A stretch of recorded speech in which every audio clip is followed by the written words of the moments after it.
Hi guys, welcome to class 1 and class 2. I think I'm actually gonna put this video on class 2's module because tonight we start talking about competition. The first section that we are gonna work on for your paper is going to be section 2. If you notice, the very first section is the executive summary. And the executive summary on any paper, especially a marketing plan or a business plan, will always come absolutely last. It wraps up every section together in a little snapshot really quickly. So the very first thing we're gonna touch on, and we're probably gonna carry this same section through tonight's class, Wednesday's class, and Friday's class. So, because section 2 is a very important one. So it's referred to as a situation analysis, or i.e. current situation. It's basically asking you to go out and do some research on the market as is. What market are you in? That's the very first thing that it really asks us. It wants you to examine, or the marketing plan wants you to look into what type of market you have. Is it a big market? Is it a small market? Is it the medical industry? Is it the tech industry? What type of actual market is it? Here's where you're going to lean on a lot of the concepts that you learned in economics, because you need to know what a market is. And if you remember what a market is simply a place where a buyer and a seller meets. So it's the place where you actually physically have that supply and demand meeting together. So what type of market is it? Is it, again, what industry do you fall under? How big of a market is it? How much is your supply and demand? Those type of factors. We can talk more on that as we get moving in the class. The second one, and the biggest one, and probably the one that I'm going to have you working on for Wednesday's class, is a competition analysis or whatever. I want you to physically look at the competition that your product has out there. If it's a magical one-of-a-kind product, you're probably not going to have a lot of competition, but think a little bit deeper than your exact product. What are some indirect competition that you have?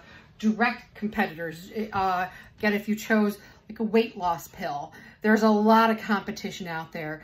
Name me the top 3 competitors and how their actual product differs from yours. That's where we get into services. How does your services compare to theirs? And what do I mean by services if you're talking about a product itself? Well, how is your customer service? How is your product delivered? How is the interaction if your market for this is an online market in the pharmaceuticals, because this is a diet pill? If primarily your market is an online health market, how is your interaction with customers? How are you treating your customers directly? How are you taking orders? How are you standing by your products? What are your warranties and your guarantees on those products? Those are the type of services that you would have. In addition to just physically the product, you would always have services. So how do your services compare to others? But in this competition, we're going to speak a little bit more on it. I want your major competitors. Who are your major competitors right now? This isn't the plan. We're going to get into in depth down the road farther, but this is a snapshot of what's happening right now.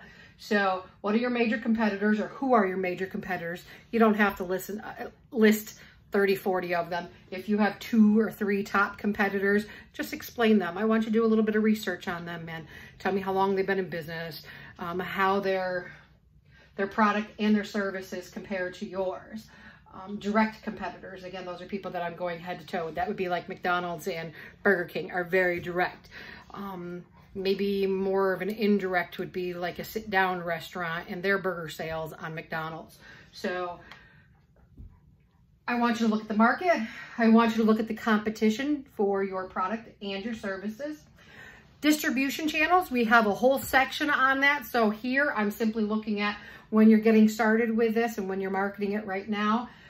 What is the distribution channel that you intend to develop a plan for? So just be very basic on this, because we have an actual strategic plan of how we are going to market this. And that is what we're going to do with your social media plan as well, how we are actively marketing it. So the distribution channel is just how you're actually going to get there. Again, online sales, direct sales, are you going door to door? How are you going to sell it? Macro environment, again, playing on your economics classes. Your macro is the big picture, what's going on in the world. Take a look, and I want you to, in a very small section, under section 2 here, I want you to talk about your macro environment. And you can say, well, I just don't know what that means. Well, that means what's going on around you. So is there a lot of activity going on around you right now that would affect your sales?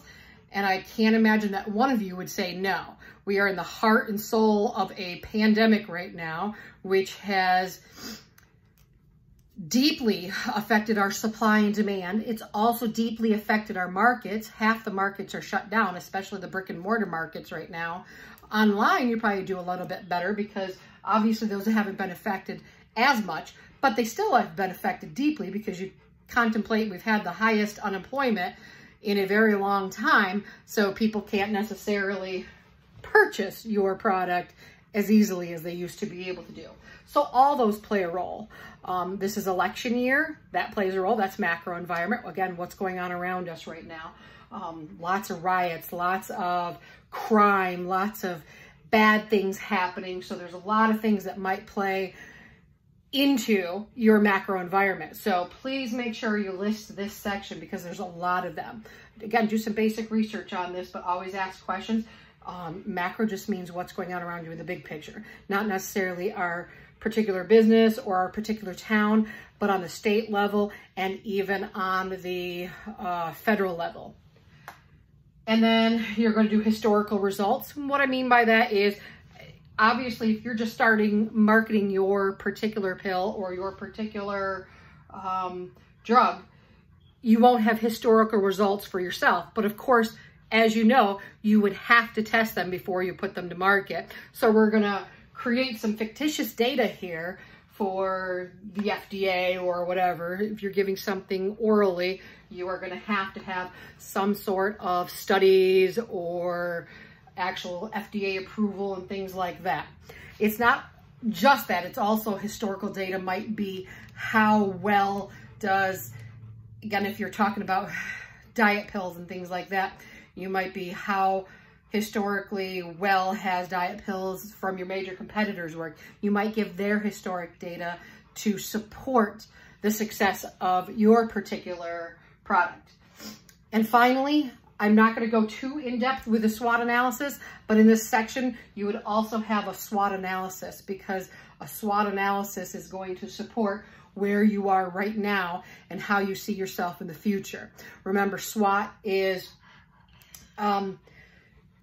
it's a comprehensive listing of all your different components of your business, both inside and outside of the company. You have your strengths, your weaknesses, your opportunities, and your threats. So make sure that you really do an in-depth job on that SWOT analysis. If you need more help on the SWOT, there are going to be links within these Canvas modules for you to refer back to.